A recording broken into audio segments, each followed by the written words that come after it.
Guten Abend. Guten Abend, Michael.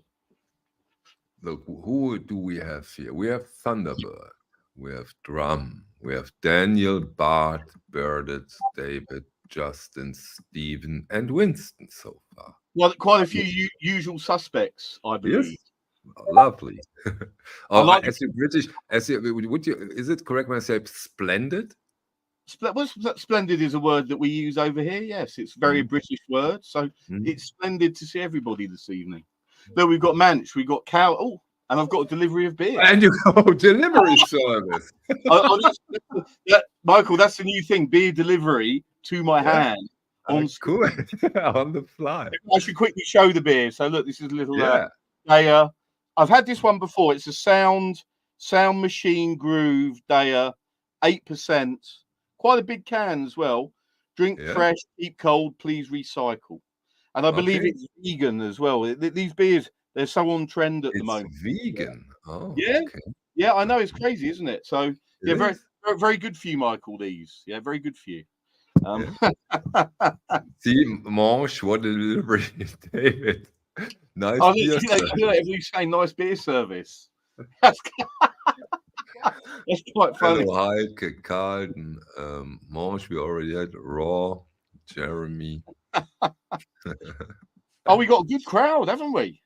Yeah, of course. I think everybody's been missing the usual Sunday surgery. Yeah. Last Sunday we had another Dave here. Yeah, so tell me about Den Bosch then. Tell me, how did you find? I mean, obviously I watched the videos, but give us a little lowdown on it in this one. No, I really have some. Oh, that's interesting because I have new information in a way from Den Bosch, in a way the after show, because I talked to quite some of those dealers. Actually, I talked about 7 of them, and they were not happy in a way. Oh, what about that fair? Yeah, because they said because Den Bosch is a mixed bag. The dealers also go there to buy for themselves. Yeah, of course. Maybe for their shop or for their private collection. They have a trade day, don't they, before the fair starts, where it's basically just, for my, I've been going to record fairs for 30 plus years. Yeah. And the one thing I've noticed is all the big deals tend to happen at the very start before the public get in, because it's basically dealers that want stuff from each other and they'll see things and they'll go, look, this business will happen very early for big stuff. Yeah. And this year I understood why. And this year I understood why. Tell me. Finally. Because it's like with the OBC in a way. You have, let's say, assigned Pink Floyd. So, and then you say, okay, I want 3K for this signed Pink Floyd. And then after 6 months, no, nobody wants it. Okay. Yeah. And then your customers, you've shown it to your customers, and those dealers have the same. They have a very special record, and they say, okay, do you want the Vashti Banyan? I have it. I want 5K. And then the customers say no. And there's no customer who says yes. And then this record, in a way, is burned. And then they go to another dealer and say, okay, I'll give you the Vashti Banyan. I want 4K. You don't have 4K, but I want your 2 original Blue Notes, and I want the Kraftwerk or whatever, and then you give me 1,500, and then we have a deal, and you try it with your guys. That's what happens, I think, between those dealers quite often. I bet there's quite a lot of vigorous business going on at that time before. See, this is the thing, because that fair, it's not cheap to get into either for your average person, right? That's the next point, exactly. And let me share some other things I've learned. Quite interesting. Günther sold his 2 Blue Notes, by the way, but the other dealer says that Blue Note originals are. Nobody wanted Blue Note originals. Really? don't tell me the bottom's dropped out the market. No, they didn't sell their Blue Notes for the very, very first time. Now that's very interesting. You know, there's an old saying in this game, and I'll tell you that sort of 99% of original Blue Notes are all in Tokyo. Yeah. And now markets are interesting things. You look at Blue Note prices are have recently got extremely high. You know, even ones that I remember that were 20, 30 euros for, I'm talking the cheap ones, are suddenly 200, 300 euros, 400. See, I think there's an issue here where the market it is almost like a bit of a bubble, where suddenly you get to a point that is so expensive. I mean, like, you know, I saw a copy, you know, of Kenny Dorham, yeah, Afro-Cuban, 8,000 euros on Discogs, yeah. 8,000? Yeah. Now, that's you know, serious. See, the prices are being so extreme that I think people get fatigue. That they're just like, and don't underestimate, maybe in the case of Blue Note, that they are putting out almost four new releases almost every month. Yeah. That's maybe the appetite. I mean, it can also. I'll tell you what it is as well. There's another thing here.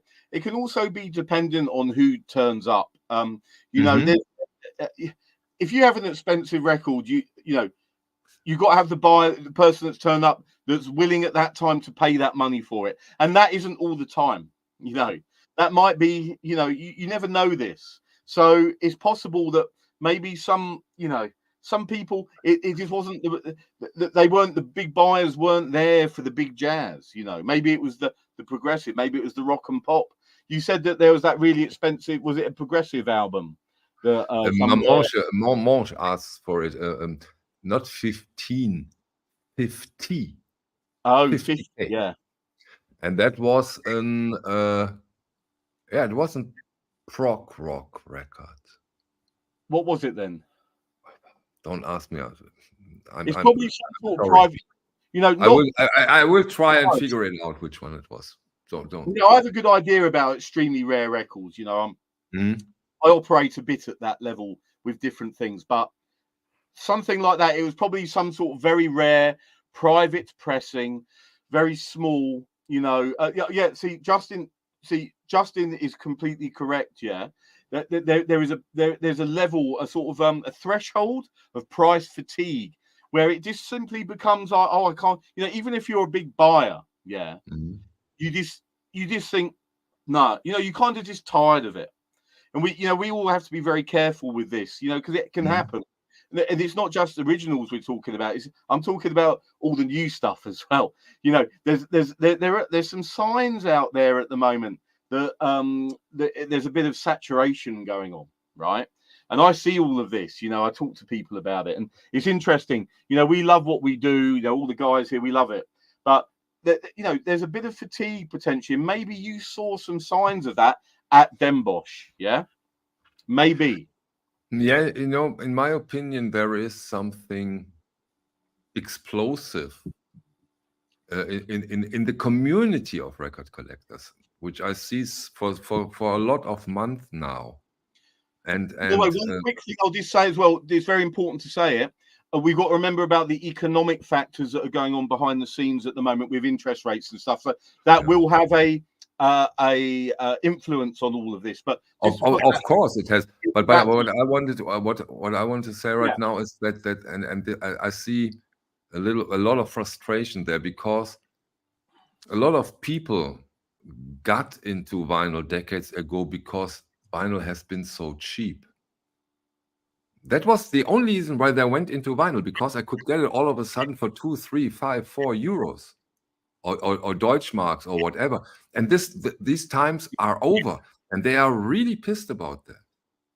Yeah, they are really angry about it. I mean, I remember those days. I mean, I talked to them, you know, I talked to everybody here, you know, when we're together like this, about those days. I remember 20 years ago, like Zombies, Odyssey and Oracle, £20, £30 on walls, yeah, 20 years ago. Now it's suddenly 500, 600, £1,000. So, you know, in a short space of time, everything's skewed so much that maybe this fatigue creeps in. You know, we love vinyl where you could buy it at €5, €10, 15, 20.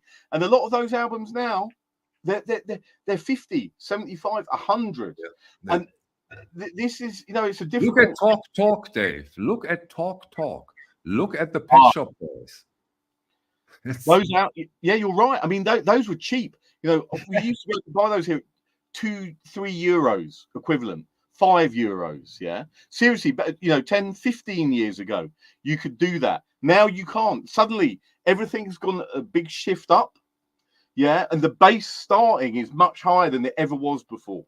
So it's a barrier. What a lot of dealers also complained about was very high prices. Okay, they can accept that, but not so good quality, and that they don't like. That seems also to be a problem. Quality of the records offered, or meaning the different records that are available, or the condition quality. Was it sort of lower condition, or was it just the general quality of the albums that were being offered there were not? The prices are higher, and the records are lower. The condition lower. Yeah. And another interesting fact to those I talked about, I don't have absolute numbers, but that doesn't matter in this case. Fewer visitors, same turnover. Interesting. So the people who came bought more in a way than they did before, because overall they had less visitors. Wow. There's a big, Michael, just so you know, next weekend there's a very big fair going on in London. It's one of the big, you know, the VIP, the Victoria Agricultural Halls, and I'm going to go along there to go and have a look, and obviously potentially buy some things. But again, maybe I'll have a little look at this in terms of, you know, for the stream next Sunday, a little sense of the feel there of what's going on, to see if it's translated from Den Bosch that we see over here in London as well, because it'll be interesting, you know. Of course, just have a little bit. You know, it's the sort of thing we should be discussing here in the OBC as to sort of where the market is and everything. So, wow. Safe and Sound had finally got a Beatles monobox. Do you share how much you paid for it? Yeah, or larger pockets, more, or both, or both. Michael, it's a combination of the two, I think. Yeah, more enthusiasm and more money. But again, Dave, this fair is a completely different ball game for many reasons. I mean, here Peter from Basement 45, he joined us too. And I saw on the video actually. Hi, and it's but the socializing aspect of it is, for me, in a way, even more interesting than all those records. That's really amazing over there. Really amazing over there. Good job. Dave, how have you been? We haven't seen us in. Yeah, I know. Well, while you were at that fair on the Sunday, I went to see Chelsea, Manchester City for a 4-4 extravaganza. Wow. The best game of the season, that one was. I can imagine. 4-4. Being a big party afterwards, I was a little bit worse for wear, as you can imagine. But it was great fun being down at Stamford Bridge on that day. That's one of the best games I've ever been to. So yeah, no, very, very cool. But I have been, by the way, I haven't just been doing football and drinking beer. I've been sourcing some very nice records as well and working on some things. So I'll show. I've got a few things, as I always do. I've got cool. Yeah, nice. Show us. It's time for records now. Come on, we are talking. We've been chatting, so I'll show you some. This is stuff that I've just recently, yesterday, acquired. Dave, Liam is here. We can start. I hope you have a lot of classical today. I've got some jazz for you. In fact, you know, I think Liam might quite like some of the things I'm gonna be showing. You know, I've got this. I'll show you some things. I like to show things that are going to appear. Hi, Jason. Is that Jason there? I saw. Yeah, Nice. that was Jason. Yes. Yeah, Nice. here he is. I've got I picked up a nice batch of records yesterday. A few little classic things that we know. King Crimson, Earthbound, a very, very nice copy. So some of this stuff will appear in the shop this week. So I'll just run through a few of them. As you can see, it's got the original. Oh, wrong way around. I always get that wrong with that label. The pink eye at the bottom. There we go. So yeah, so a very, very nice first edition of Earthbound. I had the listen. I mean, we are amongst us here. This logo, this eye. Yes, yeah, the pink eye. It is also in pink. I mean, you know what I'm talking about, Dave. Well, yeah, no, this is like a reverse label. So, you get the one where it's white eye with the pink, which is quite, quite. Okay, then I say it more freely. It looks like a penis. You've got a vivid imagination, Michael. It's like kind of I suppose it's kind of like a what is it? An artistic, minimalist. Yeah, we'll leave that thought with all the guys there. No,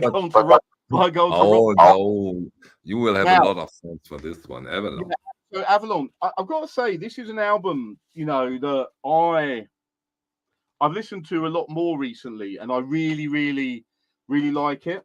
Sonically, it's outstanding, and it's got Aaron etched on both sides. So Aaron Chakravarti, yeah, and I've got to say, really, really impressive, Sonics, yeah. And I've managed to get a few of these for the club, and it's a real killer. Avalanche is one of the best sounding albums of all time, in my opinion. It's unbelievable. Avalon really excellent, and I've been doing quite good. Oh, it's another OBC classic, which again is an album that I think sonically great. I keep being able to get really clean examples of this album. The very Straits album, yeah. And also, I mean, look how lovely the inner sleeve is on this one. It's just really super. And when I saw it, I thought that's going to be, it's super. It's got the Sunburst Vertigo label there. Again, really, really clean example. Oh, that really looks amazing. Wow. Yeah, and it's just again, it's one of these albums that I put on, and you listen to it, and you think that is just. Oh yeah, Liam, that's an Aaron. Yeah, so I was saying that. So Aaron Chakravarti cut etched both sides. So yeah, it's definitely the best one. Definitely. Now I've got. So they're sort of like some. We've seen those before. They're like kind of classics that we know. But something else I picked up yesterday. Now this is not a very first edition, but it's the one that came just after. But quite a rare album. It's the Kinks. Yeah. Kinks. Okay. And Lola versus Power Man and the Money Go Round. Yeah. Now, this is one of those Kinks albums. I really like the Kinks. They were like an amazing, British song. Created the quintessential sort of British band. Amazing songwriters. You think of Village Green Preservation Society, the early Kinks material. But this album is a really, really cool one, and I'll show you it because the sleeve on it's beautiful. Yeah. Really probably not easy, this all white jacket, right? No, it's not. It's not. With an all white jacket like this, they're not easy to find clean. And to be honest with you, this is an album that you don't see very often. And when I saw it, I was like, okay. And I'll show you the label as well. Now, the very first version of this label, it's actually blue. This is the very next one that came out. But when I saw the record, I was like, this one has not been played very well, if at all. Yeah. So when I see that, I'm like, yes, okay. That's the business. Look at that. It's a really, really beautiful copy. And it's this album came out in 1970. And it's such a good album. It's one of those Kinks albums that kind of flies a little bit under the radar. And I like that sort of thing. I like that sort of thing. It's a really, really good album. Is it a mono or a stereo pressing? Don't Stereo. mind. Stereo. Stereo. Okay. Yeah, Okay. yeah, stereo. We're into 1970 now, so kind of, yeah.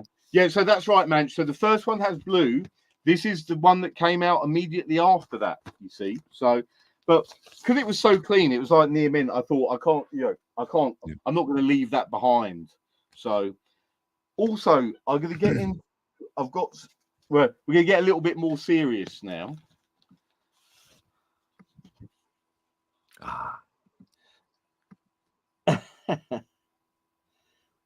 So you can see the lovely textured jacket on that. Yes. So proper Porky's first edition of Unknown Pleasures, and also, so this is the Tranco pressing. So Yeah. it's on the. In fact, I know this is quite mad. Let me see if I can show this. Yeah, if you put your cell phone, is it the red translucent? Yes, it is. Yeah. Okay, cool. Yeah. Let me see if I can just show, because it's nice. It's nice to see the Yeah, color. it's a nice effect. I love it. Yeah. If you... I'll just put my hold on. I'll put the torch on, and then maybe here we go. So if I put the torch through, I wonder if we can see. There we go. There you see it. Here you go. Here you There we see go. it. At the top. Yeah. So that's the translucent Joy Division, of Unknown Pleasures. And it's not. I actually got both that, and I've also got Closer as well. So both of them. Both of them. Yeah. So look, at the same time, a nice Cranko edition with the original. It's got the original. I have the rounded, but okay, this is interesting now, because I learned that you have this rounded corners. Yeah. But I think you also have the sharp edge, and it's the same, right? So no, Michael, it's good that you mentioned this, because the Unknown Pleasures I've got has got the square corners, but you can also get a rounded corners version of that. And likewise with Closer, you can get both as well.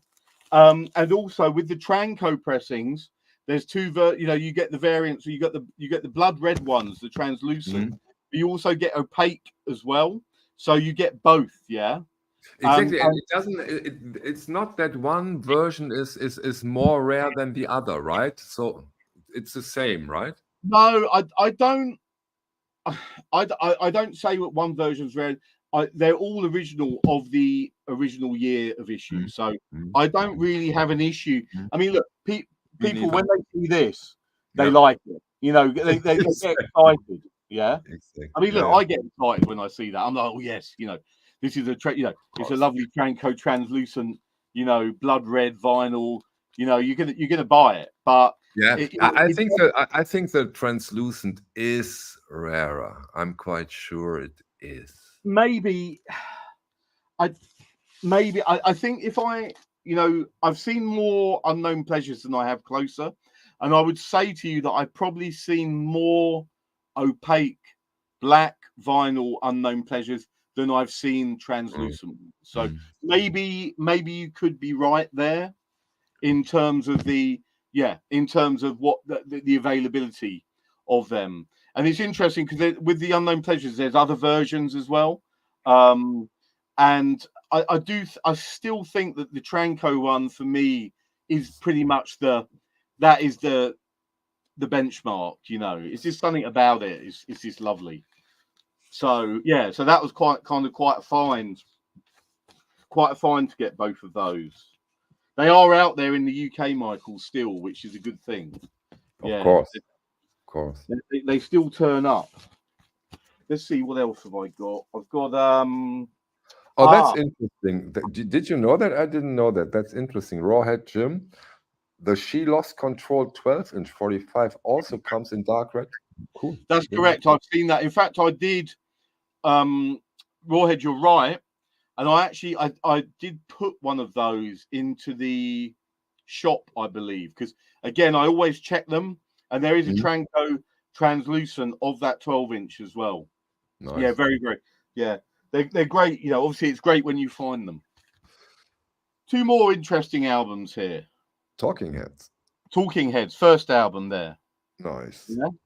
Nice. And you know, so these again, because I love it when you find these sort of, you know, we're sort of looking at Joy Division 1979, 1980. We're looking at Talking Heads again, sort of. So we're looking late 70s, and that kind of post-punk kind of thing going on. This really cool, really nice albums. And again, this has got such a great inner sleeve. When I pull a nice inner sleeve out, I can't resist it. Nice. That's so cool, isn't it? Look at them. And it's like how young they are, huh? Wow. Damn, time flies. I kind of like doing this on the fly because I haven't checked, you know, I literally only got this batch yesterday. So I kind of like looking through them with everybody. It's quite good fun. You know, but 1977, made in England on Sire. Again, you know, obviously the disc looked great. I checked it at the time and I thought, yeah, that looks nice. And Talking Heads is obviously a super important band. For sure. I mean, of course. Let's have a look at this one as well because it's got a nice inner sleeve. So this is the Little Creatures. Again, very cool cover. Very cool cover there, and it's got the look. It's got the nice again, the very nice and clean inner. Cool. And it's got a Road to Nowhere on it. And let's have a look. So the label's a bit different on this one. Let's have a look here. There we are on the EMI. So very cool. Yeah, I'll definitely. Those Talking Heads will appear in the shop early this week. Those two, because they're just in such nice condition. I'm gonna put those up. Nice.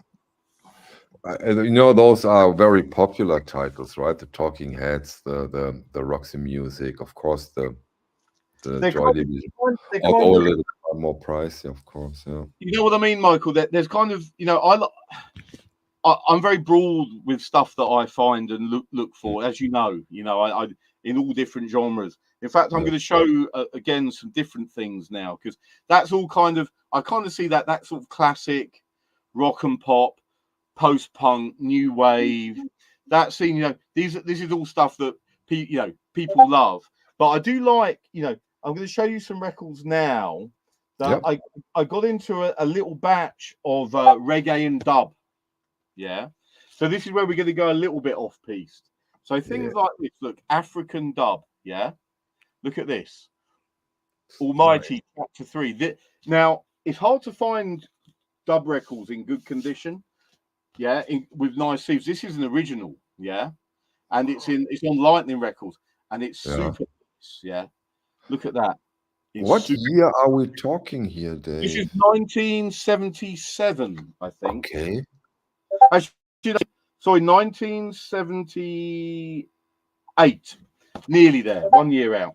But that sort of era of late 70s dub reggae. You know, I mean, it was a very fertile time for that music. Loads coming out, and yeah, it's just really nice when you get them like this. So yeah, look, Joe Gibbs and the Professionals, African Dub #3, and it's a really great album.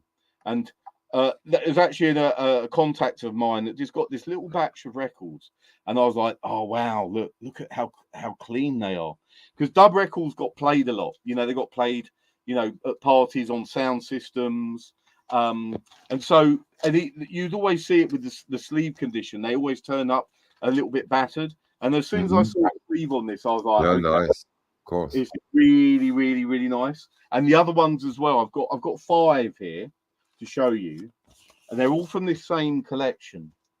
So like this one as well. So this is Mikey Dread, African Anthem, the Mikey Dread show dubwise, yeah. So same time period. Yeah. So this would be 70. Let me have a look at the date on this. 79. This one. So just a year. Yeah, there we go. Oh, look, I love that. Dr. Winston, the favourite of John Peel. There we go. That's the sort of information we want going round. And again, exactly. And if it's a favorite of John Peel, it means something.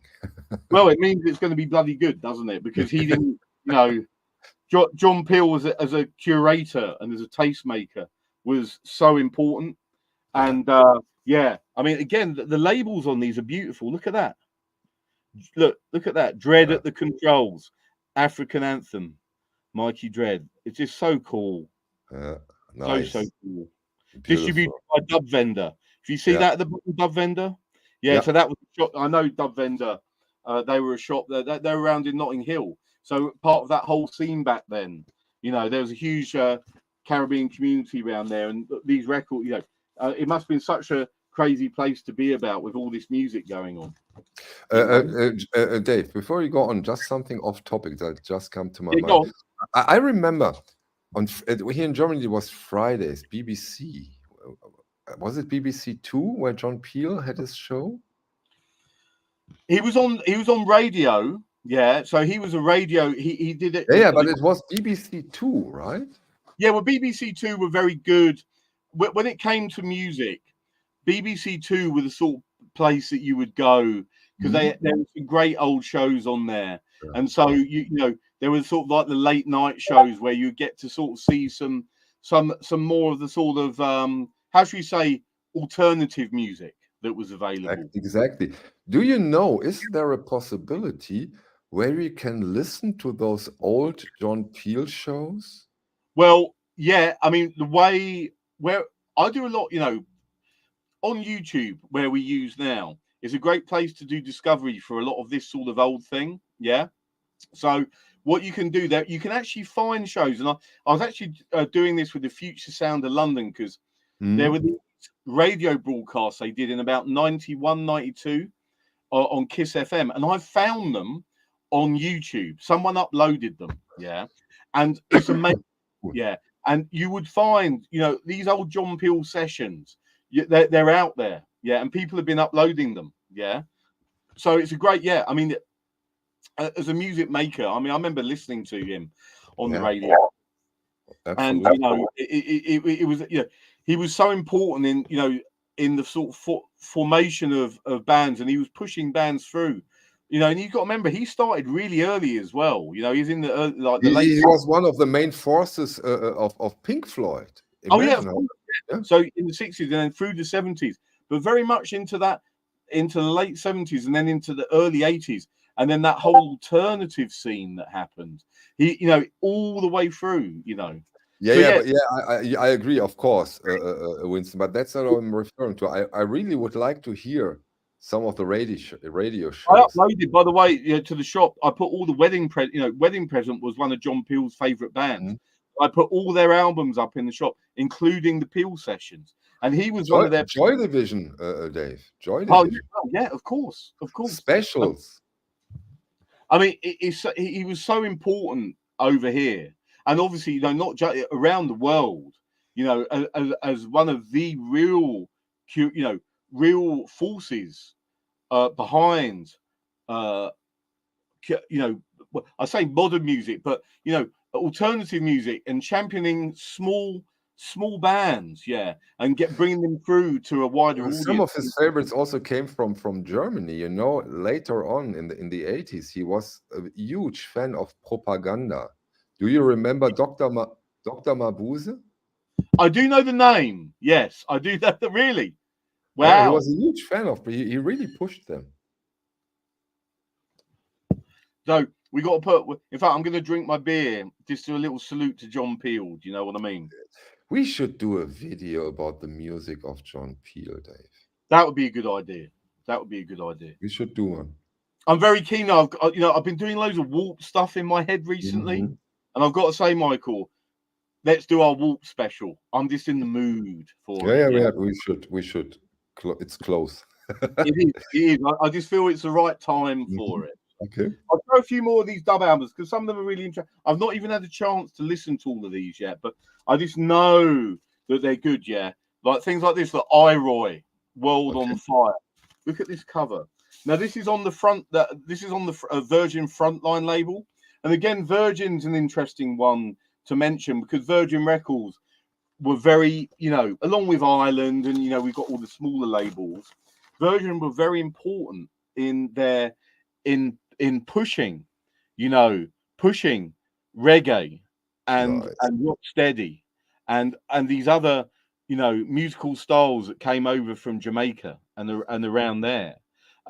So important, you know, in Yeah. doing that. And again, we're looking at sort of, I mean, this would be, when's this album? Probably mid 1970s. Actually, no, 70. We've got another 79. Yeah, see, these are all, so that they're all from that sort of late 70s era when it was very, you know, it was all very much happening. Now I've got there's another great one here, Prince Far Eye. In fact, I've got one special one to show after this, which we all know because I've shown it before. But again, this is another one on Frontline, Prince Far Eye. Yeah. I know Dr. Winston's loving all this because look, this is bang in his zone. Look at that. Yeah. Prince Far Eye, Long Life. Yeah. Way, Again, what a beautiful jacket, damn it. really, really Wow. look, you can see how sharp it is. It's just really nice. Yeah, the condition is like a new record. Yeah. You know, and I see fair, you know, I went down to Brixton the other week, yeah, and I've got some contact. In fact, I'm going to show you a few records that I got from Brixton because I got into some African music from down there. But I saw some reggae records, yeah, and some things like that. But the problem was they just looked battered. And then these ones turned up yesterday and they're beautiful. Yeah, lucky. Look at that. Yeah. For it's just amazing. Amazing condition. So yeah, very cool. I've got one more. This one is this one's one of my personal classics because I love it, this album. And I've shown it before, but it's The Scientist Meets the Space Invaders, yeah. So that as a dub album is one of the best. Yeah. Me and my friends, we used to listen to this all the time. This album. The jacket. I know, look at it. It reminds me of a Fela Kuti jacket, you know. It's a bit similar to that with the sort of cartoon, the illustration. But this is just brilliant, you know. It's such a good album, and this is on Greensleeves. Again, an absolute classic label for reggae, and then went on to do sort of dancehall and bashment and Winston really gets crazy now, but also Jeff likes it. Yeah.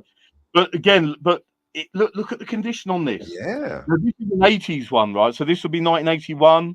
You know, see, I know this album really well, but look at that. That is just clean as a whistle. You don't know. This isn't. I mean, I battered this album. I've got one on my shelf here, which is mine. Is, you know, it's been played a lot. Yeah, but this one, it was like, oh yeah, okay. So you would say splendid again? Oh yeah, that one is definitely splendid. Yes, splendid album, splendid condition. Yeah, and the thing is, to go with that is the music as well is amazing. So it's just the best of all worlds going on there. So yeah, so we got a bit of that reggae going on. I've got some other things I want to show because I told you I did a little exploratory trip down to Brixton. I've got some friends down there now, and they were yeah. So that's one of his other great albums, along with the one where he rids the worlds of the evil vampires. Yeah, which I might have to dig out to show you.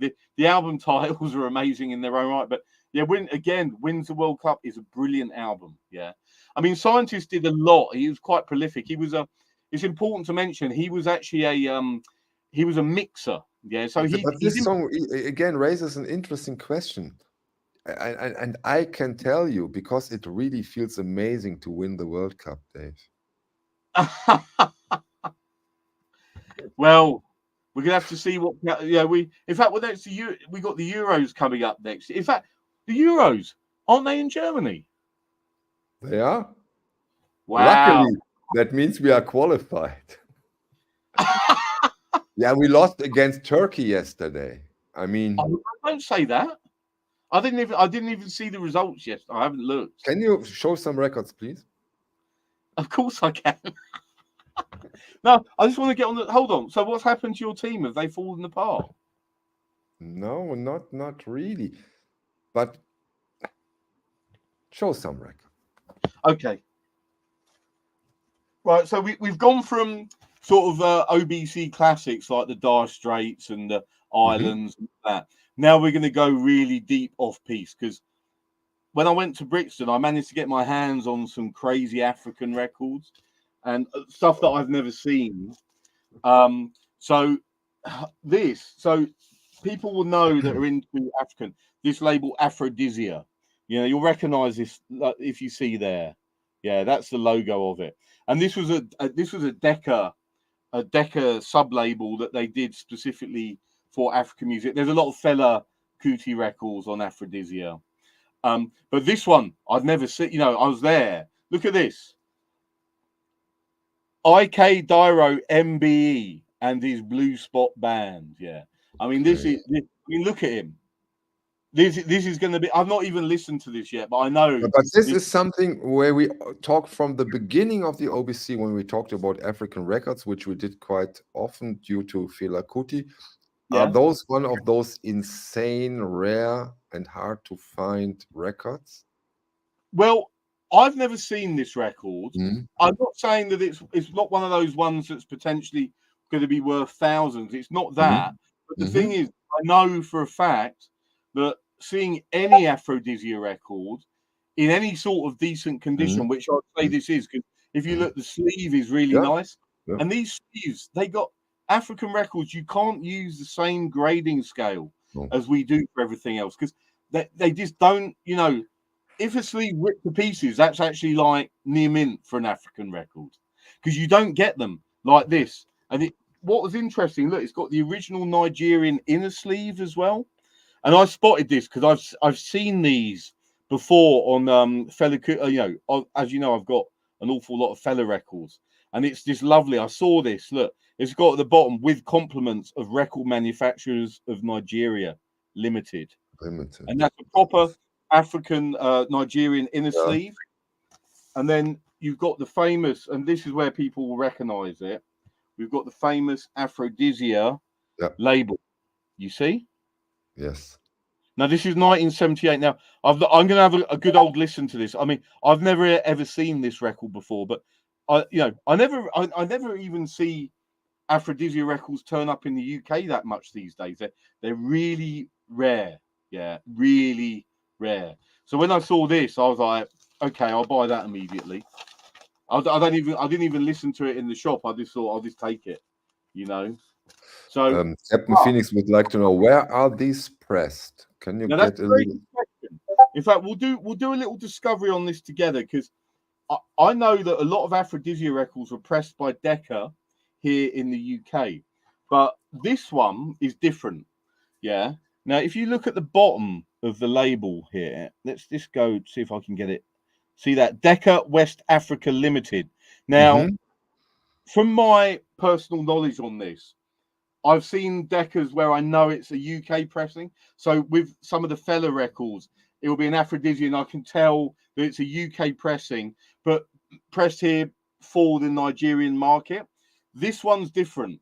This one, I would say, was made in Nigeria. Yeah, because it's just the characteristics. It feels different. It looks different. The label profile is different, and it's got that Decca West Africa Limited at the bottom. This, to me, and if I just check the, see, I'm looking here. Let me just check the stampers. See, that's interesting.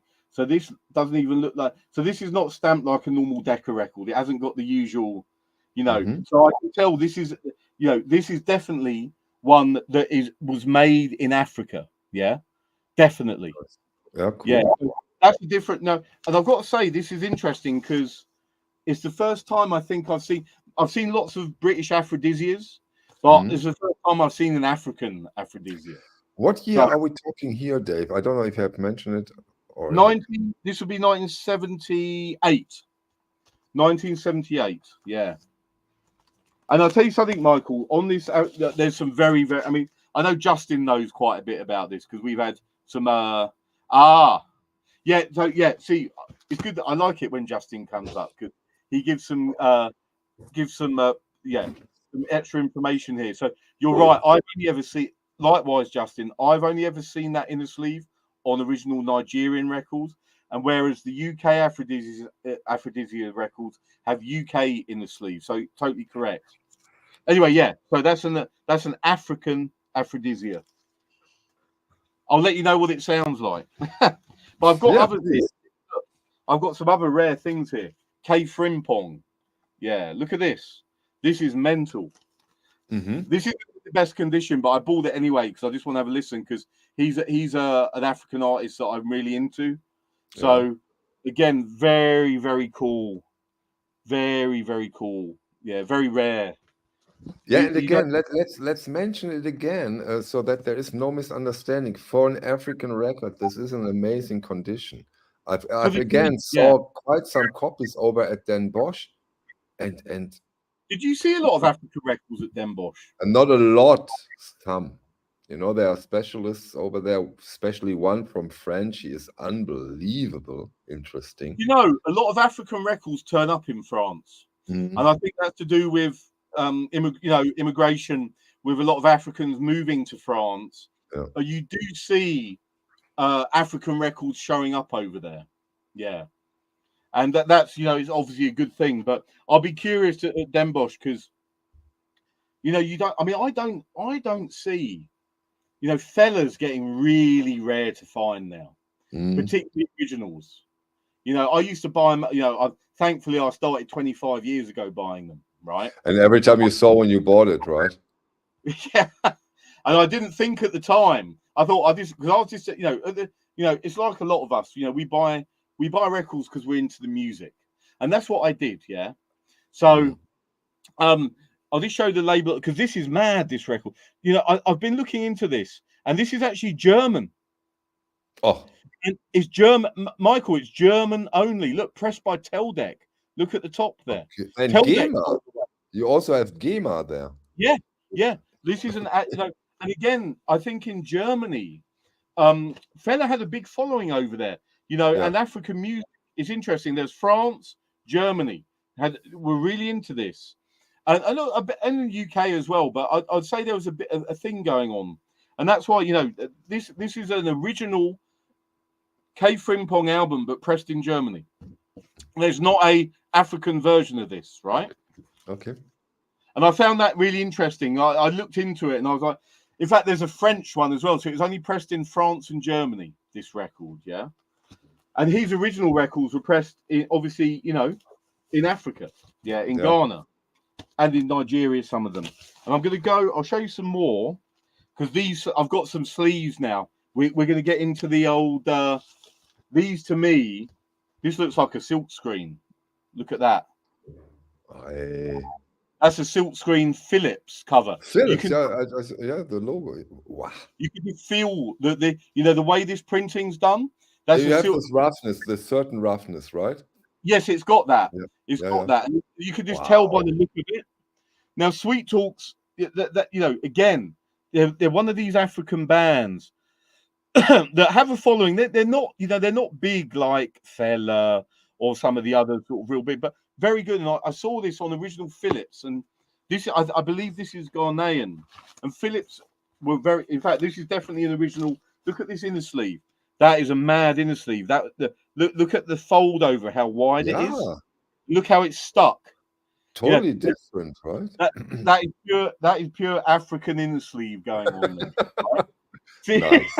And I'm really into that. But look at this label. So this is an original Philips. Right, let me get the thing on there. Look at that, made in Ghana. Yeah. By West African Philips West African Records, this is damn, that's hot. It is, isn't it? I mean, it's so cool. Hot. It's totally hot. So cool. And when I looked at that cover, I was like, I don't care, you know, about. I know Sweet Talks as a band, but I was just like, that cover is mental, and to have it in that condition, knowing about African records, I'm like, yeah, okay. It's just so, and I've got another as well to show you. I've got two albums by Sweet Talks. This one as well, Adam and Eve. Again, silk screened. Now I reckon that Philips one I just showed you is a definite silk screen. This one is more questionable. I mean, it Okay. feels a bit like a silk screen, Yeah. but the printing quality is too good. Yeah. Okay. So Mhm. you can kind of tell, and I know this from Jamaican. You know, I've got a few Jamaican. In fact, I Yeah. need to dig it out. I'll do a showing of them. So I've got about 10 original Jamaican silk screens in my own collection. But you can kind of tell the difference there, where it's just a little bit. The printing is just a little bit, you know, it's just a bit off on this one, which you can tell it's a silk screen by the way it's done. But this one looks like it's been done a little bit, is quite clean in Mhm. terms of in quality, but still quite a rare album. Yeah, and again, I'll show you the label. And again, Philips were very, very big in Africa. Some of the real rare records are on Philips. Yeah, and again, you got that Philips West African Records, made in Ghana, 1975. There we go. Nice. I've got one more to show. Now, this collection that I got these from. There were a lot of kind of spiritual records, so groups, you know, and almost sort of a bit sort of churchy music going on. Yeah. But again, this cover on this one, and also the label, it's on Offo Brothers, which is a label that I'm aware of that are good. But again, the cover on this is unbelievable. And again, to me, this feels, this part is definitely silk screen, you know. And the construct, look how off the construction is on the jacket. Yes. You know, it's handmade, printed and handmade. Yeah. Is it a very sturdy jacket, or Yeah, is it's it really thick, hard, but it's matte Mhm. and matte finish. But you know, I Nice? just couldn't miss that cover. Yeah. Yes, of course. I Wow. mean, that is just, it's unbelievable. And I'll show you the label. And the reason I bought it is because I've got a couple of records, and this label is a bit known for doing some amazing sort of funk, you know, sort of African Afrobeat and funk records. So look at that, Offo Brothers, yeah, made in Ghana, 1976. It's such a cool. And again, you can just tell that this inner sleeve is an African inner sleeve. Yeah. Are they polylined? Oh no, I'm just kidding. I'm kidding. Okay. There's no polylining going on. Yeah, there's no mad plastics or anything. It's pure paper and card. Yeah, and obviously a press. You know, and maybe some sort of quite cool old printing machine to do the covers. So, but yeah, I just love them. I just love them. Beautiful, amazing stuff. Thanks so much, Dave. Very, very impressive and beautiful. And they all came out of one collection, Dave? Yeah, these all came from one supplier, and I got put onto it, and they kept them aside for me to look at down in Brixton. Yeah, they said, "Oh, we've got all these African and it was through a friend of mine that knew that I like fellow, because I'd sent him loads of pictures. He said, "Oh, Dave, look, come down and have a look." And I went, and they pulled them all out. And this one didn't. Also, just to show you, I had one more. This one didn't have a cover, but it was the original Fela Kuti on Aphrodisia. But this is definitely a British, because I can tell that this. Let me get the focus. This one here is definitely a British Decca. And that's interesting. Look, we've worked, so we can see there at the bottom it says made in England, where the other one we were looking at had the West Africa. But okay, made in England is a very strong hint. I just wanted to ask you, well, how can you figure it out? But Made in England, I can tell by the stampers. You know, I look there and I can see a classic Decca. Yeah, it's got the Dwaps, it's got the 1K. Those machine stamped numbers is an obvious Decca. It looks like a Decca classical record from the 70s. This to me, but it's Afrobeat. So yeah, very, very cool. Dave, fantastic collection. Thank you so much. I've been busy. I see. I've been busy, and there's more to come. So yeah, but that's kind of my week summed up there for you, so you can see all of that. And I like. We will see those records on the shop, or do you? Oh yeah, quite a few of these you'll see in the shop. Yeah, I'll make them available. And I like to keep. I as you know, I do like the exotic stuff. It's good. We have our classics, but you've got to do this sort of discovery of crazy records is just so good, you know. In fact, yeah, I just saw Justin here. He's mentioning about the K. There's some great albums on Offo Brothers. So, yeah. Sorry, I think my connection was bad right now. I'm sorry. I have to do something with the. You hear me? Yeah, I can hear you. Okay. Yeah, we're cool. Thanks, David. That's really cool. Thank you. Yeah, that was a bit of a showing there. Yeah, that was it. It was for sure. Dave, are we done for today? I think we are. We've done a great. Yeah, that was a mad roller coaster as always for a Sunday evening. Yeah. Hey, Heike.